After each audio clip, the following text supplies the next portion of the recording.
Hello, Class 10 students. Welcome to the first part of our series on acids, bases, and salts. Today we'll start with the basics, what acids and bases are, and how we can identify them safely using special substances called indicators.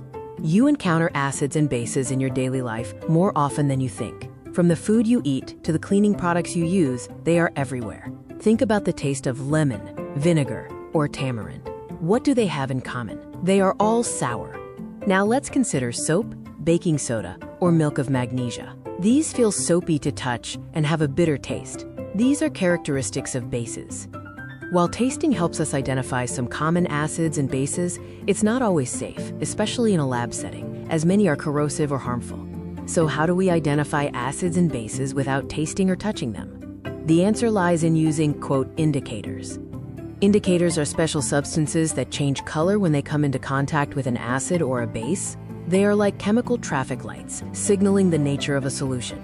First, let's look at some natural indicators that you might already know or can easily find around you. These indicators are derived from plants and other natural sources. A blue litmus paper turns red when dipped in an acidic solution.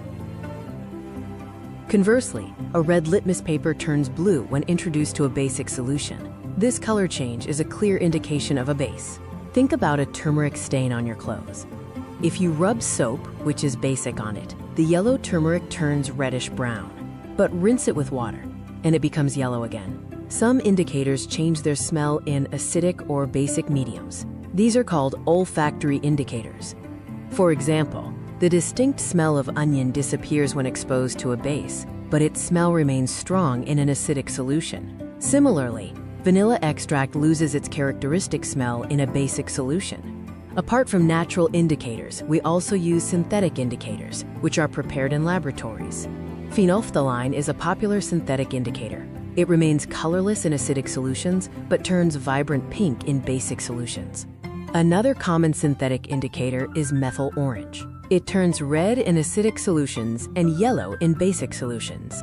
So to quickly recap what we've learned today, acids and bases cannot always be identified by taste or touch due to safety concerns. Indicators are crucial tools that help us differentiate between them. These indicators are not just confined to the laboratory. They are also important in various daily life applications, from soil testing to household cleaning.